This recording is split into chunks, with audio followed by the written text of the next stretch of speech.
fíjese, yo recuerdo, bueno, no jovencito, pero hace muchos años, escribí un libro que se llama, aunque lo saqué de circulación hace años, para actualizarlo, que se llama Cártel de Juárez, y era impresionante hablar incluso de los nombres con los que conocemos a la droga, pero hoy parece que todo es común, y la pregunta, Sósimo, es, ¿debe ser común o debe ser más común todavía hablar sobre los problemas que causan este tipo de drogas, hablar sobre el daño que se puede hacer a la sociedad y hablar abiertamente entre nosotros sobre lo que podemos hacer para evitar que tengamos epidemias como en Estados Unidos, ¿no?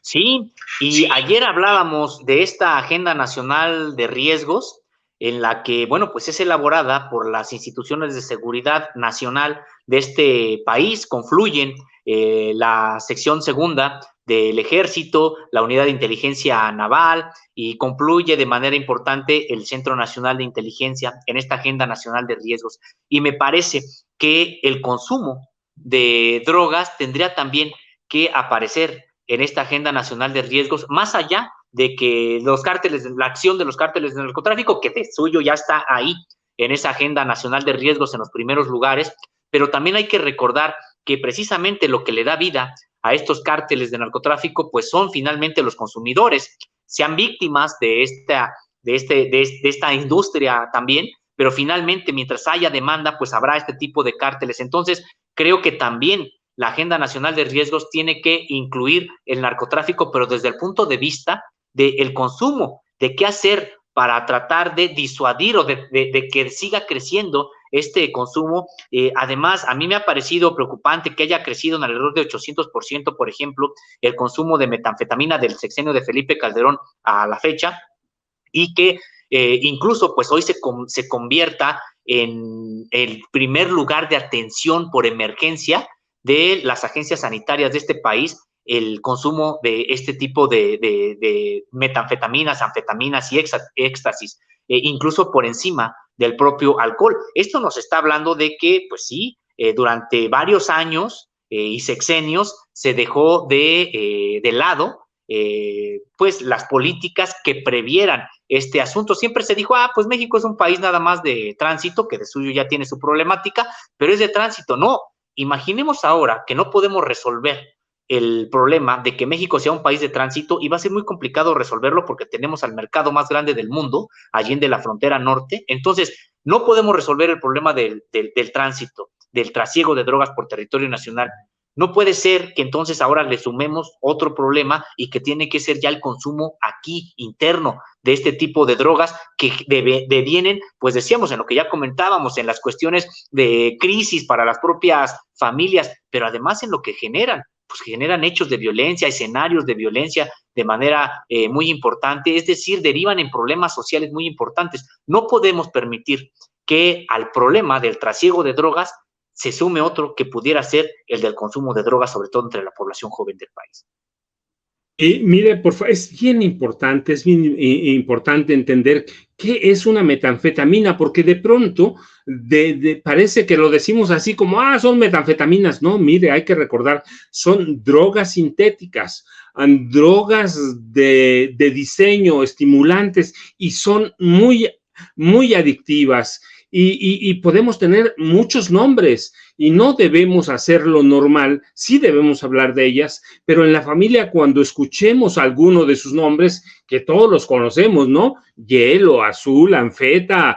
como lo conozcamos, debemos enfrentar el problema, agarrarlo de frente, tratarlo con especialistas porque están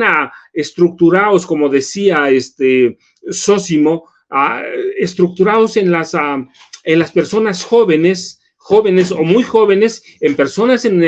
edad productiva, y que eso eventualmente, si no tratamos el problema de frente, le puede hacer tanto daño a este país como hacerlo en la familia, no es algo genérico, le puede hacer daño al país, pero yo sé que podemos, pasar con Sósimo hablando, porque él estudia ese tema, porque yo lo estudio en parte, me sirve platicar con él, podemos hablar horas enteras con él, Pero tenemos otro tema que también es bien importante en este momento. Yo les decía, dividimos a esta participación contra Línea Sin Censura en dos partes. Una, el consumo de drogas duras, cómo afecta, cómo ha avanzado en este país, desde cuándo, en qué edades, cómo afrontarlo y cómo enfrentarlo también. Pero tenemos el tema de lo que llamamos guerra en Palestina, que en realidad es un genocidio. ¿Qué políticas está siguiendo México como parte de su programa de relaciones exteriores? Y yo iría de entrada, como hace rato, en una pregunta directa. Sósimo, ¿está enfrentando bien México este problema en lo que yo llamo genocidio en Palestina, como lo está haciendo en Ucrania? De entrada, maestro, coincido, se trata de un genocidio el que se está cometiendo allá en Palestina, un genocidio muy, muy indignante, porque está prácticamente a la vista de la propia comunidad internacional y que pues está prácticamente en curso, a la vista de todos, se está permitiendo en pleno siglo XXI un genocidio. El fin, digamos, de este genocidio tiene éxito, pues el fin de un pueblo, el fin de una cultura, y que pues de ese tamaño es como tenemos que estarlo revisando. Pienso, maestro, ya en específico sobre esta pregunta, sobre la política mexicana en este sentido, pienso que debe de profundizarse esta política. Claro que ya no es la política exterior anterior de prácticamente sumisión absoluta a Estados Unidos, una política e incluso ya no solamente de sumisión, sino ya activa, defendiendo intereses estadounidenses en el mundo, esta política que llevó realmente hasta la ignominia en el caso de Vicente Fox y Felipe Calderón, prácticamente asumiéndose ellos la propia agenda de Estados Unidos y que llevó a episodios muy, muy vergonzosos después de que México tuviera una política exterior que se preciaba de independiente, de soberana, y creo que sí, se podría reconocer la política exterior mexicana en gran parte del siglo XX, con muy valiente, de mucho importancia, mucha relevancia, pues tenemos noticia incluso del papel que jugó México ante golpes de Estado en varias partes del mundo, particularmente en América Latina. Tenemos también la posición que tuvo México ante lo que ocurrió en España, en la Guerra Civil Española, etcétera. Y en términos generales, había una posición de México importante que había ganado un respeto en ese sentido y que después vimos precisamente pues dar al traste durante los sexenios de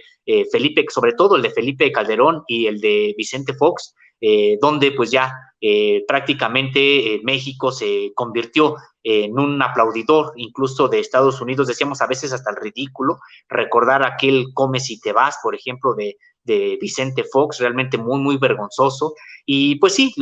prácticamente el asumir por parte de Felipe Calderón, pues la política estadounidense, los intentos, los avances para que México se convirtiera en un asociado de la propia OTAN y lo que sabemos que ocurrió en estos sexenios. Entonces, claro, de entrada sí tendríamos que reconocer que hay una posición distinta. México está tratando en ese sentido de recuperar su tradición en materia de política exterior, pues en primero el respeto precisamente a la soberanía de los países, el principio de no intervención, la resolución pacífica de los conflictos y el respeto a los derechos humanos. De entrada, pues es importante que ya tenga ese discurso la propia política exterior mexicana y que haya tenido pues posiciones ya importantes, pero me parece que ante el tamaño de lo que estamos viendo allá en Palestina, creo que México tendría que profundizar, ser más,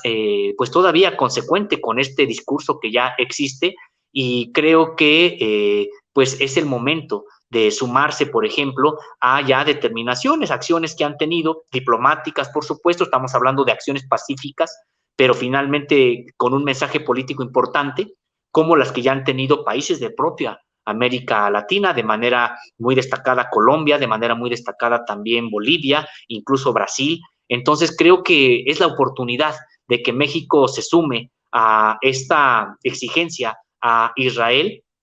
para que incluso en bloque América Latina pues pida a Israel pues el cese de esta masacre, de este genocidio que tanto indigna y que hay que recordar pues está generando alrededor de 750 personas muertas cada día.